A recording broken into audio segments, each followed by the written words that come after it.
Good afternoon, ladies and gentlemen. I hope you're all having a wonderful day today, as I am having a wonderful day. And today is a bit of a special subject. I decided to talk a little bit about the Swiss education system.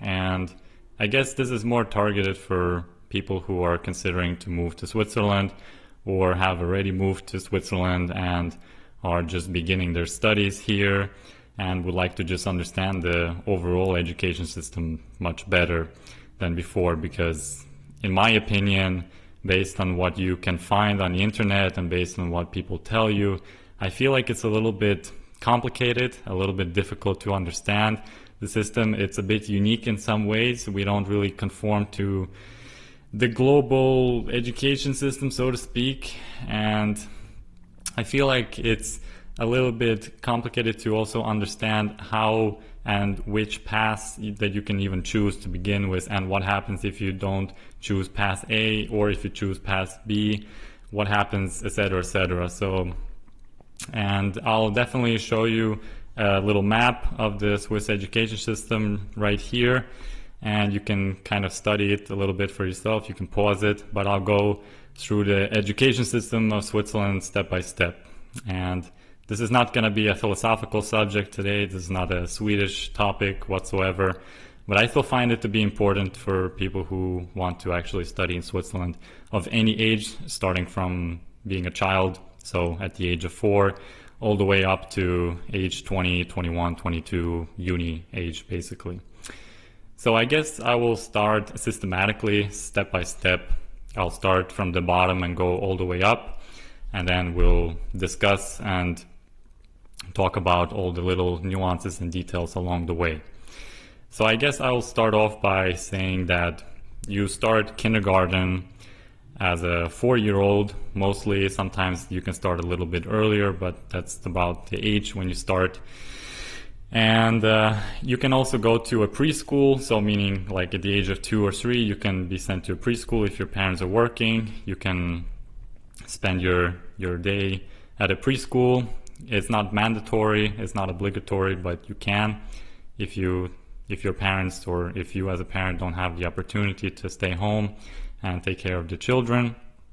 But definitely the mandatory school age starts at around 4, and you spend 2 years in kindergarten. So you have year 1 kindergarten and year 2 kindergarten, and they usually kind of define you based on like animals, so to speak. And I remember in my times, the first year kindergartens were called like butterflies, and the second year kids were called some other animal. I don't remember exactly, something of that sort.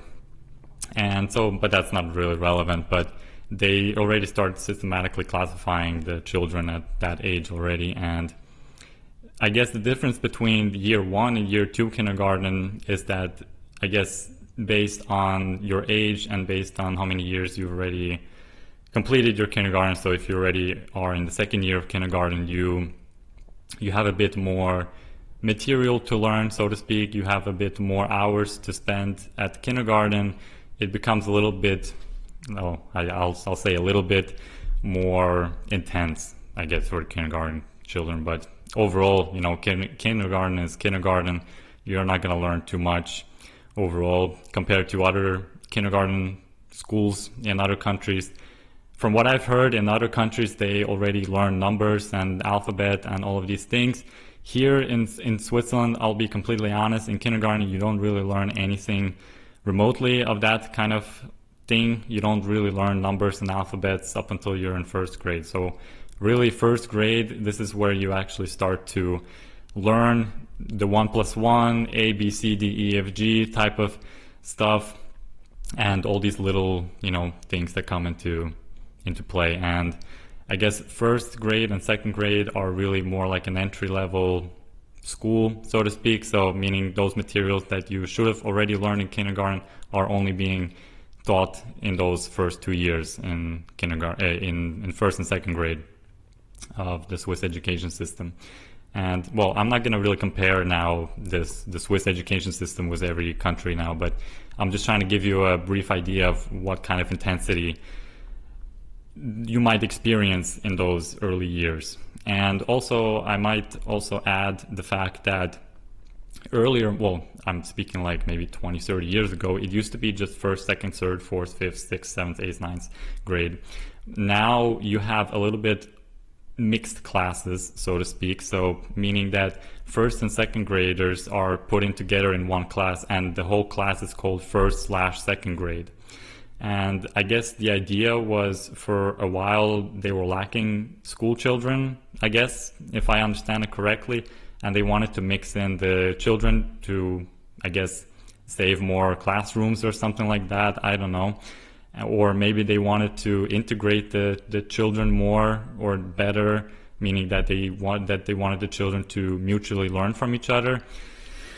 You can come up with many theories and ideas as you like, or you can also search it up on Google, on the internet. But from what I understood, the idea was actually to really try to integrate the children together. So have a bit of an age difference in some ways, I would say. And this is the same for third and fourth grade and fifth and sixth grade together. There was also one point or one class that was fourth and fifth, but that's more of an exception, I would say. And this is something that is not common in many other countries. So many other countries, they really have separately first grade, second grade, third grade, fourth grade. In those mixed classes, you have one teacher, but this teacher kind of separates the kids between third and fourth grade. So the two classes within one class, they study together certain subjects, but they study different levels of intensity subjects, so to speak. So meaning if you're studying about, I don't know, let's say the countries or geography, for example, if you're studying geography, maybe you have to know just the countries of Europe as a third grader, but as a fourth grader, you have to also know the countries of Asia or North America or whatever else it may be. So they start to differentiate a little bit between the third and fourth graders, and the same thing with fifth and sixth graders. So you can learn the same thing, but the level or the depths that you learn within that topic then decides which grade, which fifth graders and which sixth graders have to learn. So this is kind of the main difference. And this is basically from the first through the sixth grade. This is called in German the Primarschule. And we also have another term that just popped up recently, I would say in the last 4 or 5 years, which is called Basisstufe. And Basisstufe, which is like a basic level, if you want to translate it like from, word for word. And Basisstufe basically means that you have first, second, and third graders mixed in together. And this is a relatively new concept, and I understand that even I am confused because I didn't go through that. And this is something that popped up recently in the last few years, and I guess the idea was to extend the pool even larger, to integrate first, second, and third graders together, and sometimes even mix in the kindergarten kids. But I'm not entirely sure, because this is a really new concept and new topic that just appeared in the last few years. But just so I mention it so that you're maybe aware of it, this can happen. And also, before I want to continue this video, I also have to add the fact that every canton in Switzerland, because we have 26 cantons, and every canton in Switzerland is very different based on the education system. So meaning that every canton can decide what kind of school system they want. But I must say that overall, if you take the grand scale or the grand scheme of the Swiss education system, they're more or less homogeneous, let's say. They're not really so incredibly different. The only main differences is really like the grading system, meaning that, well, everyone has the grades from 1 through 6, 6 being the best, 1 being the worst. But in terms of like how they grade certain things and how many points you need for certain exams, also the vacation is a bit different. Some cantons have longer summer vacations, some cantons have longer winter vacation, some cantons have certain religious festivities, some cantons don't. So, it's all these little nuances that aren't really the biggest difference makers, so to speak, but those are something to consider for sure. And what I can speak is only for Canton of Bern, because this is the canton I know best, and this is what Canton Bern has at least. And carrying on after 6th grade, we have the Sekundarstufe 1. This is like the secondary school number 1, so to speak. So this is from grade 7 through grade 9. And this is where you have separate classes already. You have the 7th grade, you have the 8th grade, and you have the 9th grade. Now within each grade you also have A, B, C, D, E, F parallel classes, so to speak, depending on how big the school is, depending on how many children you have, how many students. You have then, 7A, 7B, 7C, so they start, just allocating students in every letter, so to speak. But this is not a mixed pool or anything of that sort, so you don't have that anymore. And that's assuming that if you just want to continue in your village school, in your city school whatsoever. There's also another opportunity to go to a so-called gymnasium. Basically, after 6th grade, you have the first opportunity to go to gymnasium. So what is gymnasium in Switzerland? Gymnasium is also, like in Germany and Austria, a school that prepares you for university or for a higher tertiary education system, so to speak. And this lasts usually, depending after which grade you go, it can depend from 4 to 6 years. So if you go after 6th grade, if you're going to go after 6th grade, you're going to have to spend 6 years in gymnasium, which is basically up to grade 12. So it's basically like a 12 grade system if you pursue gymnasium. And what you can do after gymnasium, after you graduate from gymnasium, you can go straight away to university without any entry exams, so to speak, unless you are pursuing to become a medical doctor or anything nuanced, anything specific. Then in some occasions you do need to have another entry exam that you have to take. But generally speaking, that's like your free ticket. You can just go straight to university, and the universities are actually covered by the government. You just pay for your tuition fees, you pay for little fees, for getting a student card, for getting a few books here and there, which can be about an estimation of around 1,000 francs per semester, which is actually very, very, very cheap if you want to compare it with America or any other country. Switzerland has, I would say, a very good system in terms of financing the schools and universities. Also, I must add the fact that the primary and the secondary schools are completely free, so you don't have to pay for anything, and you only begin to pay once you pursue, like I said, gymnasium or university later on. So this is the first chance that you get to go to gymnasium. The second chance that you have is after 8th grade.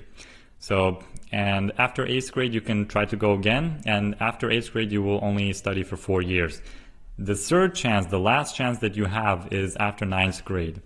And if you go after 9th grade to gymnasium, you also have to do 4 years, because when you start gymnasium after 8th grade, you automatically go into the 9th grade of gymnasium, which means that if you go after 9th grade, you have to kind of repeat the 9th year once again, but on a different level. So meaning that you have to repeat the 9th grade gymnasium material that they already studied a year before that. And this can be a little bit, I would say, a loss of 1 year, I would say. But if you're really, determined to go to gymnasium and then straight to university, then this is the only way that you have if you already failed the first 2 attempts. So you have a third attempt after 9th grade, and if you really still fail after the third attempt, there's no problem, because this is where the complication starts, I would say. This is where the mystery of the Swiss education starts after 9th grade, which is that, like I said, you can go after 6th, 8th, or 9th grade to gymnasium, but this is only a voluntary thing. So meaning that if you really want to study at the university, then sure, you go. If you say, well, university is not really for me, tertiary education is not really for me, I don't want any bachelor or master's, sure, no problem. You can actually do a simple trade school. You can, so for example, if you want to become an electrician, if you want to become a plumber, a hairdresser, if you want to be a cook, whatever it may be, all those essential important jobs, you can definitely go to a trade school, which lasts depending which profession that you choose, of course, it can last between 2 to 4 years. And this is what we call in German a Lehrstelle. So depending on how many years that you study at your trade school, you then get the Eidgenössische Fähigkeitszeugnis, which is basically a diploma which states that you have graduated in a particular profession at this XYZ trade school. And with that diploma, you can then go find any job, depending on what your profession is in that industry, in that sphere. So this is one way that you can also build a career here. And after you graduate from your trade school, you can also pursue a higher degree, so to speak. So like a specialized diploma in your sphere only, which is called Fachschule or something of that sort. You can take a look at the map again that I will show you, or that I have already showed you a couple minutes ago or many minutes ago. And this is one way that you can also pursue a higher education system, so to speak. But this is not a bachelor's, and this is not a master's degree that you will receive. So if you really want to, let's say after trade school, if you really want to get a bachelor's, you're like, wow, maybe I do need to get a bachelor's, or maybe, I really want to change professions. Sure, no problem. But you have to do a so-called passerelle. And a passerelle is basically like an intermediary year, or in between, like a gap year where you study specifically to enter university. So this is kind of like taking an entry exam, but you need to have the passerelle, which basically consists of gymnasium material that you study throughout the year, which lasts, I think, if I understand correctly, you can either do it 9 months or 1 year. If you do it on your own, it's, I think, 9 months. If you do it with a teacher, I think it's 1 year, but you can correct me on that if I'm wrong.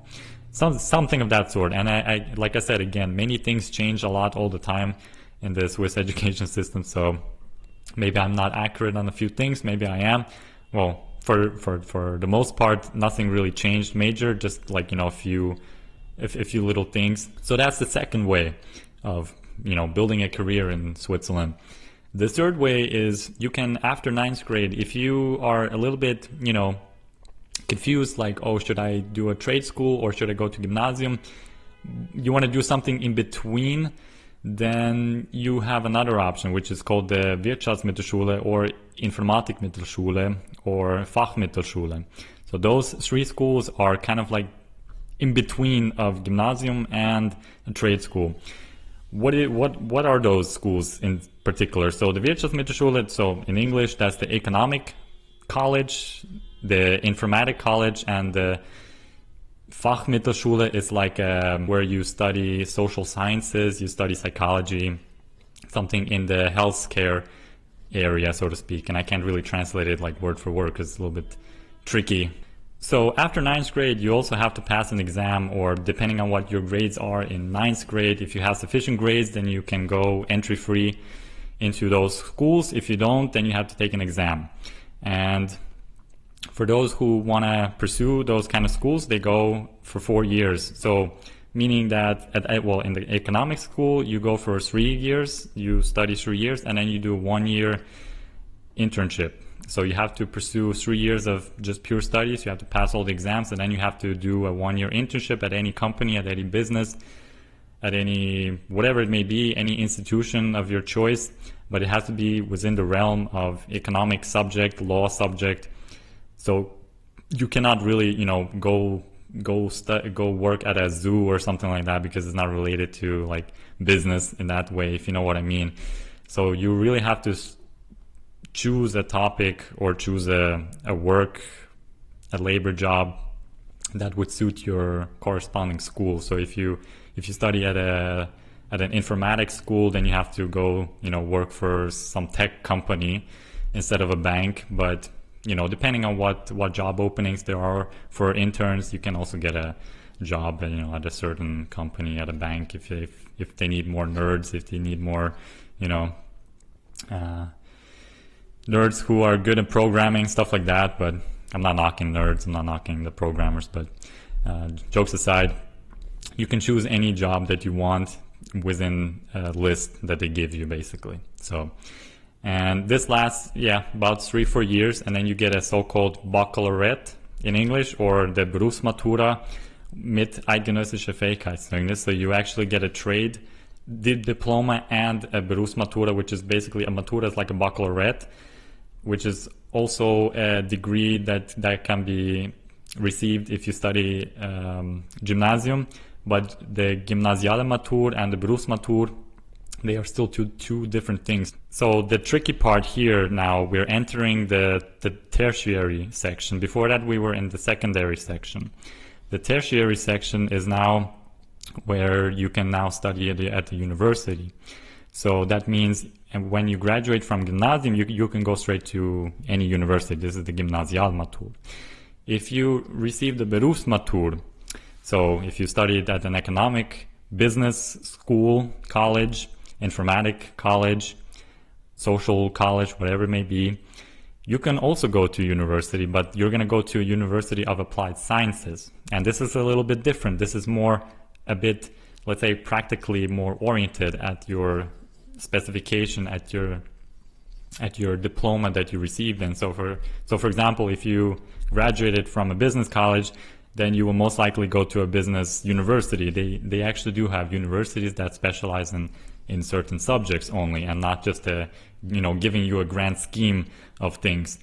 If you want to get a grand scheme of things, if you want to learn a little bit about everything or more in depth about everything, then you go to a regular university.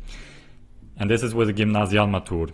And if you have a Berufsmatur or any other maturs of your preference, of your selection that you received, then you go to the University of Applied Sciences.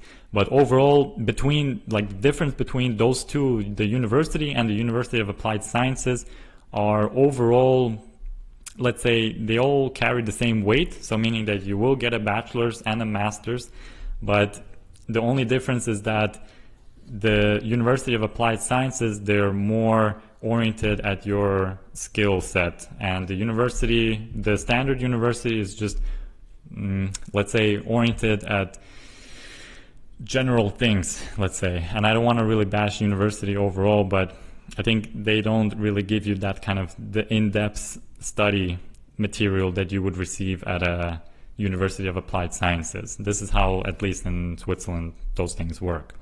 So, and I think overall, this is kind of the overall Swiss education system of Switzerland. It's a little bit complicated for a lot of foreigners who, come here to Switzerland of any age, I would say, especially for students who come later. So if they come at 15 or 16, it's a little bit difficult to enter this school system. I would say it's a bit easier to start your education system when you're very young, because that way you will be ingrained in that system and you don't have to, really worry too much about what you have or what you need to achieve or what's missing in your CV or whatever it may be in your resume. And personally, I think the load in the school in terms of how well they teach and educate the children, I would say I'm a little bit more pessimistic on that. I'm a little bit more negative towards that, because I believe that the Swiss education system, especially in the primary years and the secondary years, they could have, given us a little bit more material and a bit more work to do. I feel like in some ways the workload is a little bit easier than in most countries. If you want to talk about, for example, Eastern Europe or any other countries, what they study there and what we study here, I feel like, some things we should already know by age 10 or 12. Simple equations, how to calculate, how to, solve those equations in third grade, but we had that only in sixth grade, for example, which was a little bit, So, but again, that's just my personal experience, my personal opinion. If you've been in the Swiss education system, maybe you'll understand, or maybe you disagree with me. Feel free to add your comments in the comment section down below. And sure, that's, I think, everything that I said about the Swiss education system. So if you have any further questions, you can just email me also privately, or just message me, whatever it may be, about the education system in Switzerland. And on that note, I wish you a very pleasant day and hope to see you in the next one. Have a nice one.